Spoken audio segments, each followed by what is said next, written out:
Well, hey everybody, welcome back to What's Happening at the Red Barn. And today you might be wondering why we're standing outside the Red Barn, and that's because we're waiting for some parts for the Ferrari car, and so I've moved it into the house garage.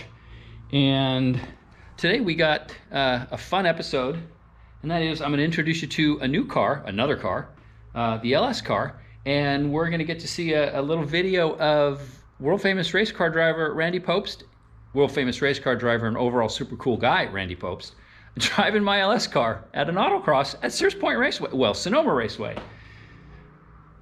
How cool is that?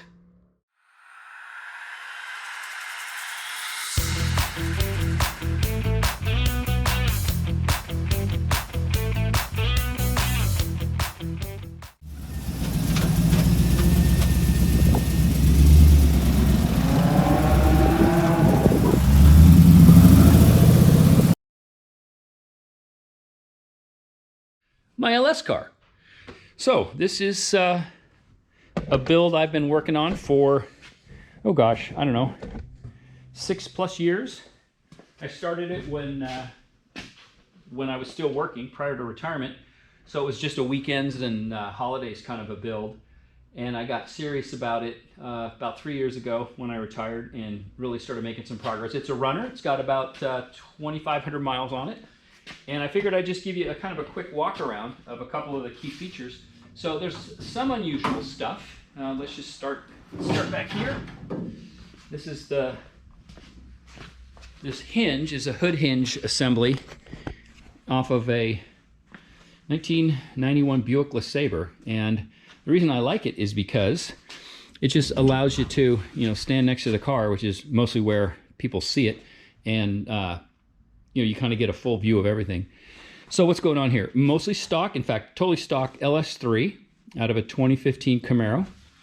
The only thing really obviously different is I'm running these turbo forward headers that have been flipped around 180 degrees and have a kind of what they call it a titanium Cerakote out into a 2 into 2 into 1 into 2 muffler back there. That is a Boxster 6-speed transaxle with it's been re-geared with an Albin's 3.0 ring and pinion. It's got a wave track limited slip and a few other modifications from California Motorsports. Awesome transmission shop for us Porsche guys. This started off as a Renegade Hybrids kit where they use a Kennedy adapter plate, but you can see here I just took it to the mill and added some relief pockets to make it a little bit more visually interesting. But the main hoop of this transmission mount is Renegade Hybrids, but it's been pretty highly modified to allow for the transmission and engine to be moved forward 1.5 inches in the car. And you can see, those of you that are familiar with 914 V8 conversions, you can see that I've taken about 50% of the axle angle out of this by doing so. And in order to be able to move the engine and transmission forward 1.5 inches. Something else you might recognize if you're a 914 fan is that's not a stock firewall. I chopped the firewall out of the car from here all the way to the floor and moved the base of it forward 1.5 inches to accommodate this. And then using that same stamping process that I showed in the earlier video on the Ferrari build, I panel stamped all the firewall panels and made this, they stamped that and made that access panel so I can get in there and hook up wires and other maintenance kinds of things that I might need to do. What else is going on back here? There's so much stuff that's been changed about the car. The stock 914 has a big crossbar component under the sheet metal where the stock transmission mounts. That was obviously all hacked out, and this whole support structure was made. A couple of the really key features though is if you followed the Ferrari build, you'll notice that these suspension consoles look completely different, and they are. These are from our friends at Tangerine Racing. Mr. Chris Foley is a kit. He makes the suspension consoles as well as the upper shock mount on the top of the shock tower. So the factory ones have been cut out, completely removed, and Chris's kit has been put in, and it raises the suspension pickup points 2 inches in the chassis. So the the car sits down 2 inches lower while retaining full suspension travel and maintaining the factory trailing arm geometry. And from a handling perspective, that makes a difference to lowered 914s. So all the wiring is, it's not quite motorsport level. It's sort of club sport level. You know, Tefsol wiring in most places, and you know, DR25 wrapped. I did all that. That was my first go. Well, it's actually the third time I did all that, but I did all the electrical in the car. You can see I've got things like, you know, Deutsche connectors and completely sheathed harnesses back here for all the chassis harness, and the chassis harness has been completely replaced as well. I'm running a set of Ronals. I'm running 8s in the front with 225s, 9s in the rear with 245s. Boxster calipers on all 4 corners with all 911 rotors. This has got a 911 emergency, you know, full 911 hub setup and emergency brake setup inside as well. Let's take a look at the inside. And oh yeah, you noticed some of the chassis support structure. These tubes run through the chassis and tie into these door bars. That necessitated, again, if you know 914s, that necessitated relocating the seatbelt retractor down here. And a quick call to our friends at Seatbelt Planet. I asked for a 14-inch longer belt, and there you go. So nice tidy installation of the seatbelt. A couple of the main obvious things: it's running a Holley digital dash, and all of the switch gear that controls everything the car does other than the ignition is on the Summit Raptor wireless steering wheel paddle. What I wanted to do was have a dash with nothing on it, and you can see here with the digital dash as well as no switch gear, there's literally nothing on that dash. And I plasma cut this aluminum dash face. I'm running an early car lower dash pad, so again, 914 aficionados would realize that there's no vent here. Again, just wanted to clean up the entire car as much as I could. Even running a Ashtray Elite upper dash. This is a fiberglass item. Porsche Speedster script on the other side, just to have something to break it up a little bit. Running a numeric shifter. This is a stock. It's the numeric replacement for the Boxster shifter. And I kind of went with an industrial look. You know, I wanted to do something with rivets. These are temporary rivets, by the way, and you'll notice that all of the firewall panels will eventually rivet in. Right now, they've been bonded to the chassis with a structural bonding epoxy, and that stuff is amazing. Literally, there's nothing holding the whole firewall in the car except for glue, and it works. It works great. But I'm waiting for the whole car to get painted, and then I'll put in structural Cherry Max rivets, which is what's in the suspension or this console, and that's another piece that I fabricated. The cup holders are out of a 2004 Dodge Ram back seat, and it's got a heated seat switches here for the GTS Classic seats. These are their Le Mans seats. I added grommets, seatbelt pass-throughs, went with their oval headrest, and again the heat as well. Tilton pedal assembly, hydraulic clutch obviously for the Boxster transaxle, and yeah, the chassis stiffening, you know, low door bar for ease of exit. I tried to took the time to set this angle of the bar to be the same as the angle that the seats sit at when I'm driving the car.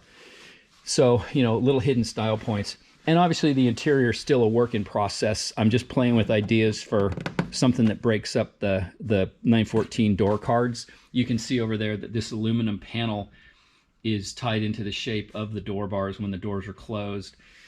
These are Vanagon door handles that were treated to some lightning. These started out as motorcycle helmet visor cover, you know, pivot covers. So don't ever throw away cool looking hardware. You never know when you might use it. That side's got a 944 turbo door handle in it. And let me walk around and show you kind of what's cool about that. I just don't like, you know, the factory 914 door handle Volkswagen part. This does everything all at once. When you push this all the way closed like that, that does the same thing that the 914 Volkswagen handle does when you push the little lock setup. So this door is now locked, right? And when you close it, it's locked. And what's kind of cool is if you want to unlock it from the inside, you just pull that out, and now the door is unlocked, and I can open it. So if you want to get in it and lock it, when you're inside, you just push that closed. So it's kind of cool, a little bit different. I'm not sure I'm going to keep it, but I just wanted to play with that for a second.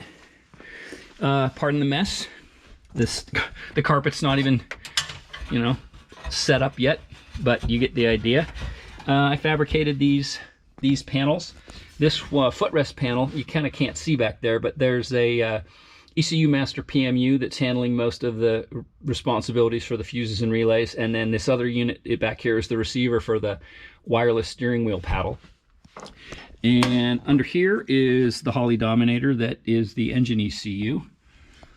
What else? I think that's pretty much the interior. Oh yeah, BMW 2002 mirror. Just because it's no longer glued to the windshield, it's bolted into the window frame. And again, just a little bit something different. Okay. Windows are taped in, because why not? Don't want to go to the trouble of dealing with fitting rubber and then taking it all out and when the car gets painted. And believe it or not, that works great. Anyway, so again, something new I wanted to try. Most of the time, water-cooled 914s end up with radiator venting through the fenders inside the front trunk area. And I wanted to try something else, so my good friend Tony whipped up a design. In fact, I proudly display some of his design artwork in the shop. He posted that sketch and said, you should try something like this, when I was struggling for, hood vent shapes and designs. And you can see here some remnants of shapes I was playing with, etc. And after a number of iterations, I came up with these, which I think look really cool. They tie into the whole, this sort of design cue of the 914. And they work. They cool a 430 horse LS just fine. So here's under the hood. I'm running an Aeromotive in-tank pump that is essentially mounted where the factory gas cap would be. So I moved the gas cap over to the driver's side. Running a Holley filter pressure regulator right there. So I only have a single line running back and into a deadheaded set of fuel rails. So my return line is just right out of the pressure regulator, right back into the pump. These are monoball upper camber plates. You can see I've my panel stamped my radiator shroud. I just didn't like the way the one from Renegade looked. This is the Renegade kit radiator, but it's been modified. Imagine that. I reclocked the inlet and outlet, and so I could point these straight down, and fabricated these hard lines. Again, another example of the car still in process. That panel, pass-through panel, is just temporarily riveted in there to get everything fit and all, to finalize all the design elements before I pull that kind of stuff out and powder coat it. There's the Tilton reservoir setup. Oh, and I'm running GT headlights, GT headlight kit. You can see there's the cable splitter, and what that does is I put the lever here. Oftentimes guys will replace the, they'll use the trunk pull, go with hood pins and use the trunk pull for the release.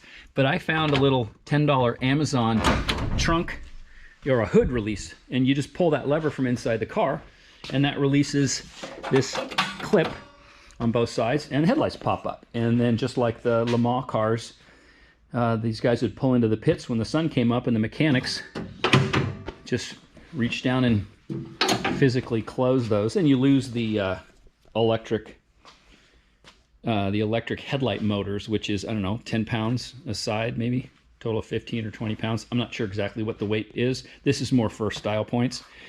You can see when you look closely that underneath the Euro lenses are an LED light setup. These are from Spokes LED, and I'm running both his turn signal or front light setup as well as the rear light setup.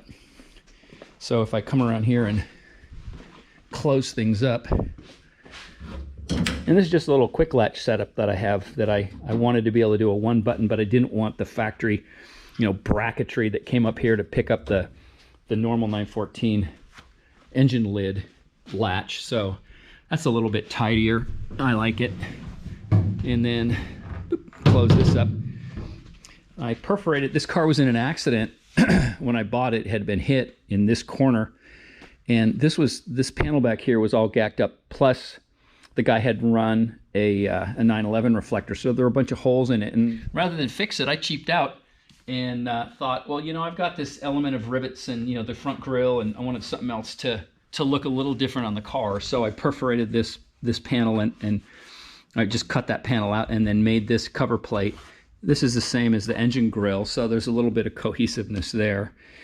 And what's kind of cool, here I'll just turn the turn signals on for a second. And this is one of the things that's cool about the wireless steering wheel setup is if I turn that turn signal on,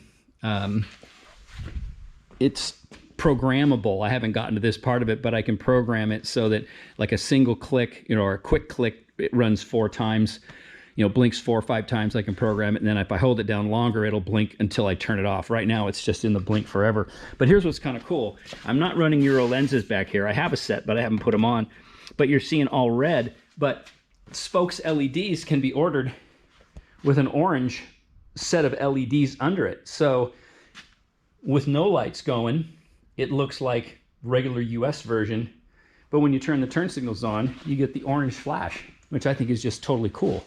And then here they are in the front, and you get the idea of they are super, super bright, way more visible than the stock 914 stuff. And then let me just do the whole fun thing.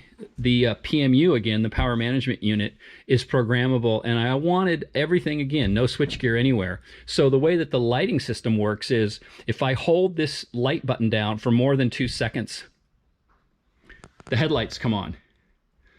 If I click it once, it goes to high beam. I click it once again. These are what I call quick clicks. It's a high beam, low beam, back and forth.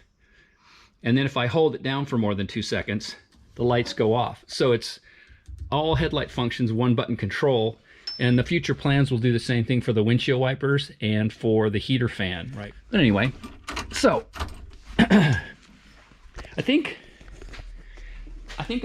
that's about it. But this is the LS car, and it's been a great learning car. This is the car I started with before I knew much about fabricating at all, and not that I don't have a ways to go. But as I say to people, if you look at the car closely, you can see, oh, that's where you started learning how to weld, compared to some of the things that I got to later on, where my skill level's gotten to the point where I'm pretty happy with most of the things I can do. So yeah, it's a cool car.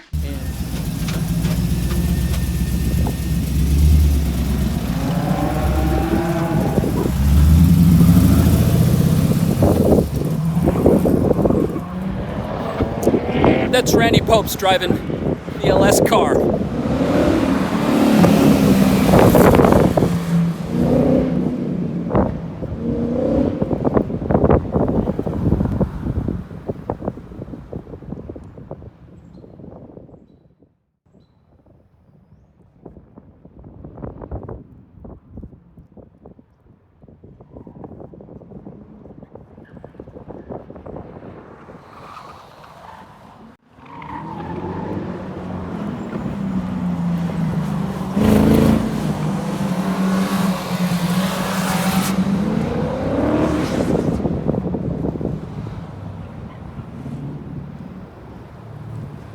Well, I'd say he was catching the vet.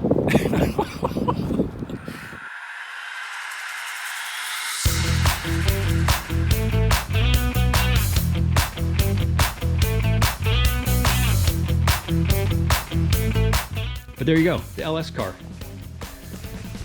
As always, thanks for watching. I hope you enjoyed this episode. Leave me any questions or comments down below, and we'll talk to you again real soon. Y'all take care now. Bye-bye.